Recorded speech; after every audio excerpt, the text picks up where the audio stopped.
네, 여러분 반갑습니다.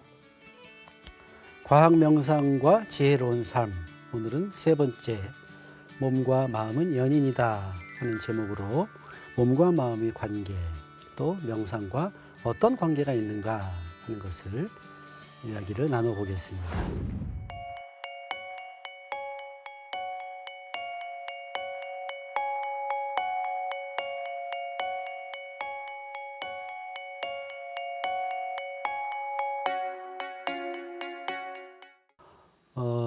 우리는 별 생각 없이 내 몸과 마음이 내가 주인이다, 이렇게 생각을 합니다. 그런데 조금 깊이 생각해 보면 내가 내 몸 또는 내 마음이라고 생각하는 것이 사실은 반만 나의 의도대로 되는, 조금 과장하면은 나는 내 몸과 마음의 반만 주인이다, 이렇게도 얘기를 할 수 있습니다. 그 이유는 우리 몸과 마음이 기본적으로 우리의 의도나 의지대로 되지 않는 그런 활동들이 있기 때문에 그렇습니다. 그래서 저 표에서 볼 수 있는 것처럼 가로축에는 신체의 활동, 그리고 정신 활동을 구분을 해놨고, 세로축에는 자동적인 반응 또는 비의식적이거나 무의식적인 반응, 이와 반대로 의도적인 조절이 가능한 의식적인 작용, 이렇게 구분을 해놨습니다.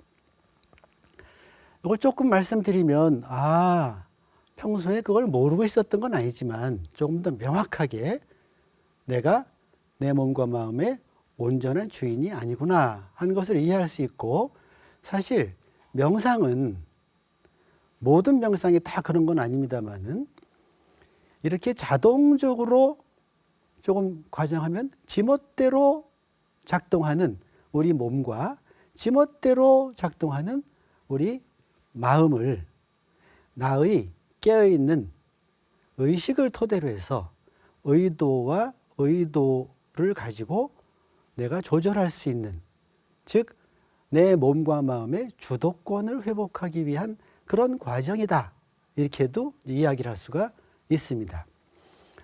그래서 신체 활동에서 자동적인 부분은 대체로 우리 신경계통의 자율신경계에 의해서 조절이 되는 그런 주로 장기들을 이야기합니다. 장기들의 활동, 그 다음에 직접 보기 어려운 어떤 림파계 또는 혈관계, 순환계 같은 이런 시스템의 활동, 이런 것들은 나의 의지나 의도와 관계없이 자동적으로 활동이 이루어집니다. 그래서 우스갯소리로 우리 심심하니까 한번 대장 운동을 빨리 해보시면 어떨까요? 가능하시는 분이 10,000명에 1명 있으실까 모르겠네요. 아니면 소장 운동을 좀 빨리 해보면 어떨까요? 거의 불가능하다고 느끼실 겁니다. 이런 장기의 활동은 자율신경계통에 의해서 자기가 알아서 움직이고 있고, 알아서 움직이는 방향은 뭐냐면은 기본적으로 몸의 건강을 유지하는 방향으로 계속 움직이고 있습니다. 그래서 균형이 무너지면은 알아서 균형을 회복하는 그런 항상성 기제에 의해서 이루어지고 있는 활동들, 자동 활동입니다. 그럼 우리 정신 활동은 그럼 자동적인 것이 없냐? 다 우리 마음대로 할 수 있냐? 전혀 그렇지 않습니다. 자동적인 인지 활동, 정서 활동, 이런 것들로 제가 지난 시간에 생각에 관해서 이야기를 하면서 어떤 자극이 우리의 의식에 들어오면 즉각 이미 갖고 있는 우리의 지식 체계가 그것을 해석하기 위해서 동원된다고 그랬어요. 이거 자동입니다. 그래서 이것이 무엇인지, 이것이 좋은 것인지 해로운 것인지, 이것은 내가 좋아하는 것인지 싫어하는 것인지, 이런 판단과 평가를 비롯해 가지고 여러 가지 비교와 이 계산 과정들이 굉장히 빠르게 일어납니다. 그래서 제가 탑다운 프로세스라고 말씀드렸는데, 기존의 구조화된 지식 체계를 토대로 새로운 입력 정보를 해석하고 그 결과를 하나의 지식으로 저장하고 하는 이런 활동들은 거의 자동으로 이루어집니다. 사실은요, 판단과 평가가 얼마나 순식간에 이루어지냐 하면 한번 상상을 해보십시오. 방송을 보시면서 길을 지나가다가 저기서 어떤 사람이 눈에 띄었어요. 그럼 그 순간에 이미 해로운 사람이다, 해롭지 않은 사람이다, 말하자면 좋다, 싫다, 또는 마음에 든다, 마음에 들지 않는다 하는 판단이 정말 순식간에 일어나는 거를 가만히 자기 마음을 들여다보면 알 수가 있습니다. 그래서 거기에 따라서 마음에 드는 사람이다 그러면은 자기도 모르게 눈길이 더 가고, 위협적인 사람이다 그러면은 자기도 모르게 눈길이 부정적이 되면서 피해가게 되고 하는 식으로 후속 반응을 하게 됩니다. 그리고 또 어떤 생각들은 아까 말씀드렸던 것처럼, 지난 시간에 말씀드렸던 것처럼 정서가 연결이 돼 있어서 그 생각이 떠오르면 정서가 자동으로 떠오릅니다. 그런 예로 어머니 같은 거 들어볼 수 있어요. 어머니라는 말을 들으면, 그러면 많은 분들은 자연스럽게 어머니의 그림, 어머니의 시각적인 심상, 그 다음에 어머니와 관련됐던 사건들뿐 아니라 어머니에 대한 느낌 같은 것들이 쑥 올라오는 것을 막을 수가 없을 겁니다. 자, 그러면 이제 의도적인 조절은 우리 신체에서는 주로 근골격계는 우리가 의도적으로 조절할 수 있죠. 한계는 있습니다만은 어느 정도는 조절할 수 있어요. 그 다음에 정신활동도 의도적으로 상당 부분 할 수 있습니다. 우리가 생각을 해봐라 이런 말을 할 수 있고, 생각이 떠오른다 이런 말을 할 수 있는데, 생각이 떠오르는 것은 자동으로 발생하는 생각을 얘기를 하는 거고, 생각을 해봐라 하는 거는 의도적으로 생각을 끄집어내기 위한 내 의도가 들어간 행동이다, 이렇게 이해하시면 될 것 같아요. 그래서 여러분들은 그동안 사시는 동안에 가장 행복했던 경험을 떠올려 보십시오, 이런 이야기를 들었을 때 큰 어려움이 없으시기를 바랍니다. 어떤 분들은 아무리 떠올리려고 해도 행복했던 기억이 없다고 하시는 분들도 계시긴 합니다.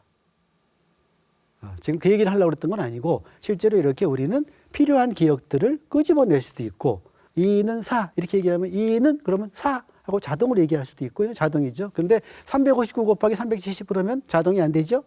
머릿속으로 계산을 해야 됩니다. 의도적으로 할 수 있어요. 네. 자, 재밌는 것은 제일 마지막 줄에 있는 반자동 활동인데요. 우리 몸의 활동 중에서 호흡이라는 생리활동은 우리가 의도를 거두고 내버려 두고 주의를 안 기울이면 자기가 알아서 자동적으로 숨을 쉽니다.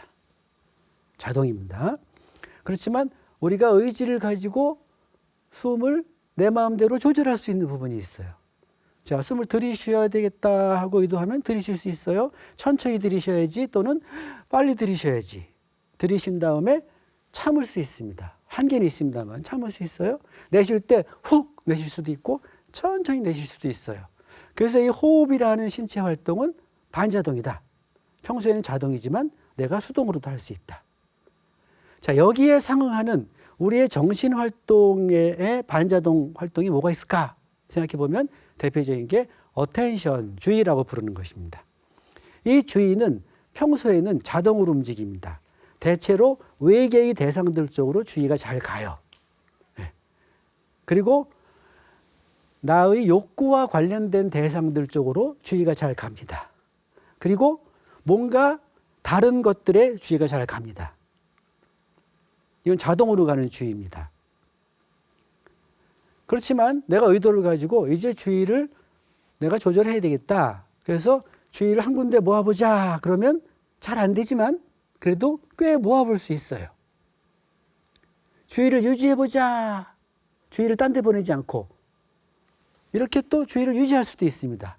그 다음에 이제 그만하고 주의를 딴 데 돌리자 하고 주의를 돌릴 수도 있어요. 이렇게 의식적이고 의도적으로 주의의 대상을 정해서 주의를 모으는 능력, 모아놓은 주의를 유지하는 능력, 그리고 필요할 때 주의의 대상을 바꾸어서 주의를 전환하는 능력, 이 세 가지 주의 능력은 우리 삶에 너무나 중요한 능력입니다. 너무나 중요한 능력이에요. 그리고 명상이라는 활동은 훈련인데 주로 호흡과 주의를 활용하는 훈련이다. 이렇게 생각해 볼 수 있고, 꼭 명상이 아니더라도 우리 조상들이 이 지구상 여러 곳에서 서로 다른 시기에 스스로 어떤 이유로든 스스로를 개발하기 위한 수련법들을 굉장히 많이 가지고 있는데, 그 수련법들이 거의 예외 없이 주의와 호흡을 훈련의 도구로 삼고 있다는 것도 대단히 재미있는 그런 현상입니다. 그리고 그 목표는 뭐였냐면 자동적인 우리 몸과 마음의 활동을 의도적인 몸과 마음의 활동, 즉 주체적인 활동으로 일종의 조절력을 가지려고 하는, 그걸 늘리려고 하는 그런 훈련이었다. 이제 이렇게 정리해 볼 수가 있겠죠. 자, 그 다음에 이 몸과 마음은 다 욕구를 가지고 있습니다. 이것도 아마 제가 첫 번째 강의인가 욕구라는 것이 없다면 스트레스도 없다 이런 말씀을 드렸는데 없을 수가 없는 거죠. 살아있는 한. 그런데 우리 몸의 욕구와 우리 그 마음의 욕구, 심리적인 욕구를 좀 구분해 볼 수가 있는데 보시는 그림 왼편에 있는 것은 마슬로우라는 유명한 학자가 인간의 욕구를 5종류로 나누어서 욕구가 아래에 있는 것부터 시작해서 점차 충족이 되면서 위에 욕구가 생겨난다 이렇게 설명을 한 겁니다. 그러니까 아래에 있는 생리적인 욕구는 그야말로 생물학적인 서바이벌, 생물학적인 생존을 위한 욕구가 되는 거고요. 안전은 조금 더 안전하게 생명 유지 가능성을 높이려는 그런 욕구가 되는 겁니다. 사회적인 욕구는 다른 사람들과 교류하고 친교하고 거기서 어떤 정서를 나누고 하는 이런 함께 살아가면서 서로 기대기도 하고 따뜻함도 나누고 하는 불안도 줄이고 이런 욕구들이고, 자존의 욕구는 내가 귀한 존재로 받아들여졌으면 좋겠다는 그런 욕구, 그걸 넘었으면 이제 소위 자기 실현의 욕구라는 것이 나타나게 됐는데, 이런 욕구들이 실제로 명상과 관련해서 그 명상이 어떤 단계의 훈련을 하느냐 하는 것하고도 대단히 밀접한 관계가 있다는 것입니다.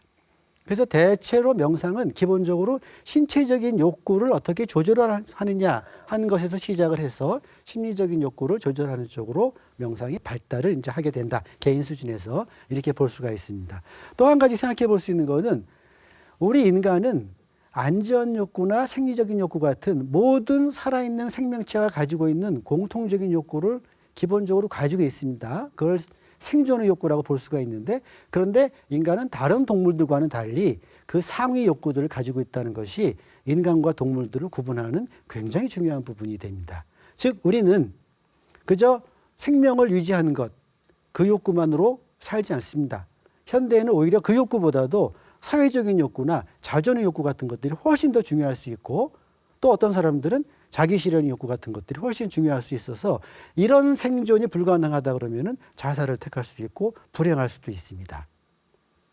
즉 인간은 어떤 점에서 동물과 비슷한 욕구 체계를 기본적으로 가지고 있지만 그것을 초월하고 넘어서고 한계를 끊임없이 넓히려는 존재라는 것, 그것을 이해할 필요가 있고, 그런 욕구들이 이 명상이라는 아주 독특한 그런 그 수련법들에 녹아 있다, 또는 수련법들을 발전시켜 왔다, 이렇게도 설명을 할 수가 있을 것 같습니다.